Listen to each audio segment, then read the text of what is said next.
Somebody real time.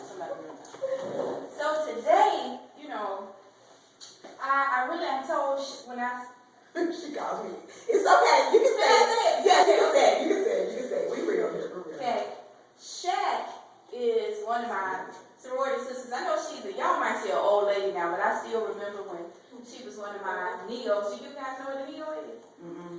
She's my sorority sister, and she pledged under me. Mm-hmm. And I remember when she used to run from me all the time. Run, guys. I was scared of her. And I would say, I want to talk to you, Shaq. She said, I got Bible study. Anything to keep from talking to me, okay?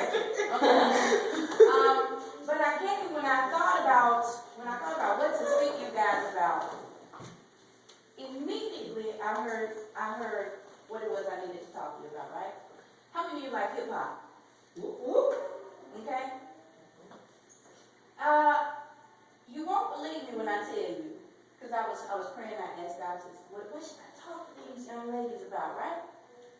And the 2 Chainz song, I'm Different, kept coming back to me.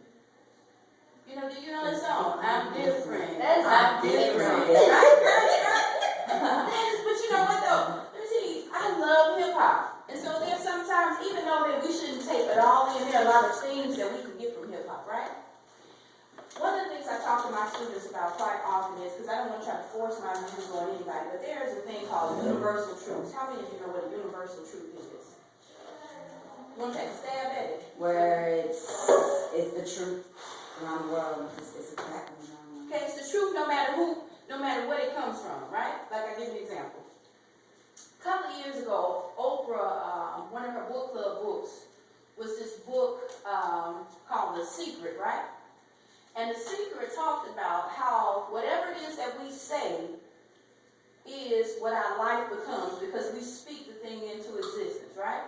Well, that's a universal truth because thousands of years before The Secret, this book, The Secret, ever said it, a book called the Bible said it. And it says specifically, the power of life and death is in the tongue. So what it's saying is that whatever it is that you say has the ability to either create a thing or destroy a thing. Does that make sense to us? Everybody on the same page. Do me a favor. I don't know if y'all know this or not, but I'm black. And what happens with me is I believe in call and response. Like if you understand, you say, oh, okay, I get it. Because otherwise, if you sit and stare at me, I think, oh, they don't know what the hell I'm talking about. Everybody on the same page. You know, you feel me on that one? Especially you got a mean mother. Come on, soften it up. That's scary, sister. You gotta, like, come on, work with me, okay? So this thing of the power of life and this being in the tongue is a universal truth across the board. Hindus believe it, Buddhists believe it, Christians believe it, so on and so forth, right? Well, there's another universal truth that the Bible stated first, and it says that be ye not conformed by this world, but be transformed by the renewing of your mind. And so you said, what does that have to do with this whole 2 Chainz, I'm Different song, right? Does anybody think that, or you think you know what that has to do with it? Take a stab at it. Take a stab. Tell me, what do you think that transforming your mind has to do with being different? Somebody take a stab. Just try. It's not like I'm going to say, you're wrong, you're stupid, shut up. Try. What you going to do? Somebody just example. What? Tell me, explain to me, what would be the connection between I'm Different, that song, and being transformed by your mind, by renewing your mind? Nobody talking about it? Okay, so nobody knows. Okay, well, I'll do it for you. The next time I come back, we're going to work on critical thinking, because I see that's got to be something you got to do too. What it means simply is this, is that there's going to be a lot of pressure, especially for us girls, right? There's always pressure to try to fit in, to try to do what everybody else is doing. And for some of us, we know that we have some uniquely specific things about us, but we oftentimes will force ourselves to fit a mold that everybody else deems acceptable. Is it making sense to you? When what we need to be doing is celebrating the thing that is different about us. I'll give you an example. One of the things that I've always sort of prided myself on is the fact that I march to the beat of my own drum. I'll give you an example. When I was in college, one of the things that my line sisters used to like to do every Wednesday was everybody would dress up, right? And we would hang out in the student center. Because that was just the time, you wanted everybody to see you, you want to have your freshes of the fresh on, you want to act like the feds were watching. That's how fresh you want to be, So, some of them get it when they go home. They don't get it. They don't get it.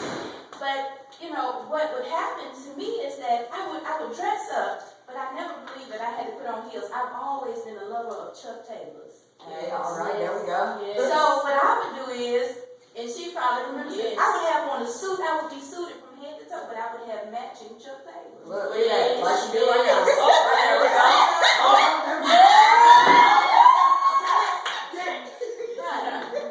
And so they be like, Carolyn, don't wear your Chuck Taylors. Carolyn, don't tennis shoes. So guess what Carolyn did?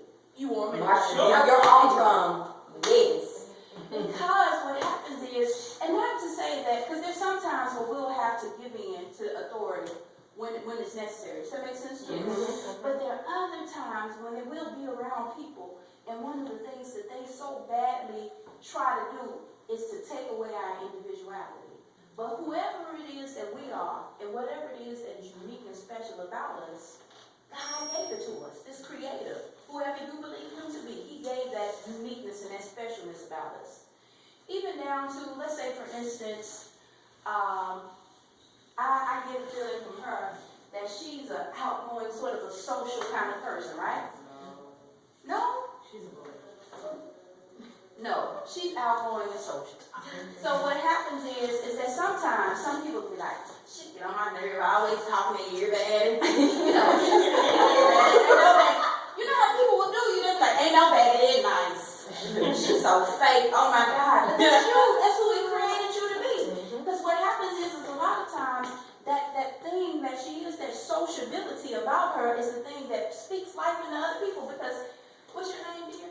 Erin. Erin. It may be a day when Erin is having a horrible day, but it is Raven who said, oh, Erin, you look so cute. And she's like, oh, thank you, girl. And her whole day turns Oh my around. God, that sounds just like her.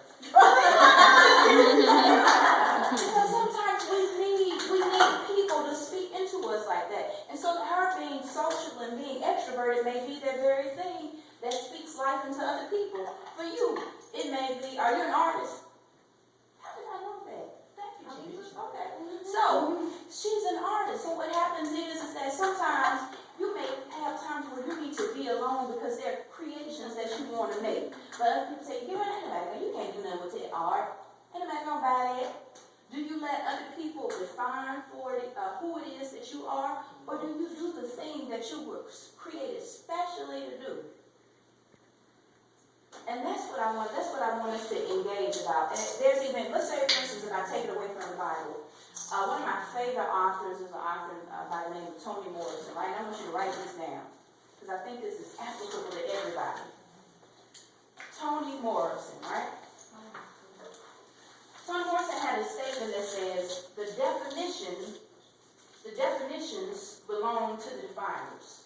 The definitions belong to the definers. The definitions belong to the definers. The definitions belong to the definers. Okay, sound it out. The definitions belong, how do you like I do my college students? Too much time is wasted on spelling stuff. No.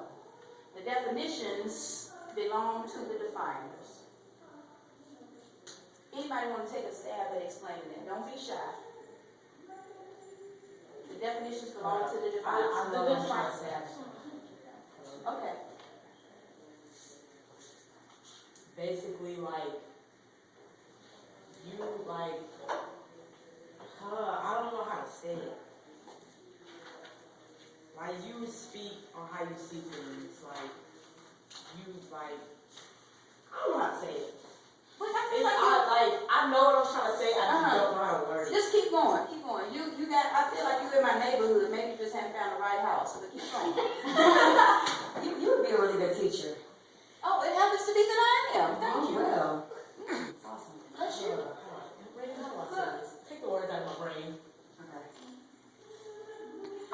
I don't know. I can't help you. Okay, yes ma'am. This is, Kayla. Kayla, go ahead, Kayla. I don't know if it's right, but it means like, you know, the definition belongs to the definers. The definition is what the definers are trying to get. I don't know. I think, look, y'all make this like brain surgery, ain't that simple. What is the definition? Something that It describes something. It describes something. It explains something, right? What is a definer? Somebody that defines definition. Okay, so what she's saying is who you are, how it is that you're described, who it is that you want to be, how it is that you want to be seen by other people. Until you say it, until you do it for yourself, other people are going to continue to do it for you. Yes. And you got to think about the time that we live in. I'll give you an example. A lot of times we see, especially, how many of you guys are from the hood? Mayweather Street. Okay, a great many of us.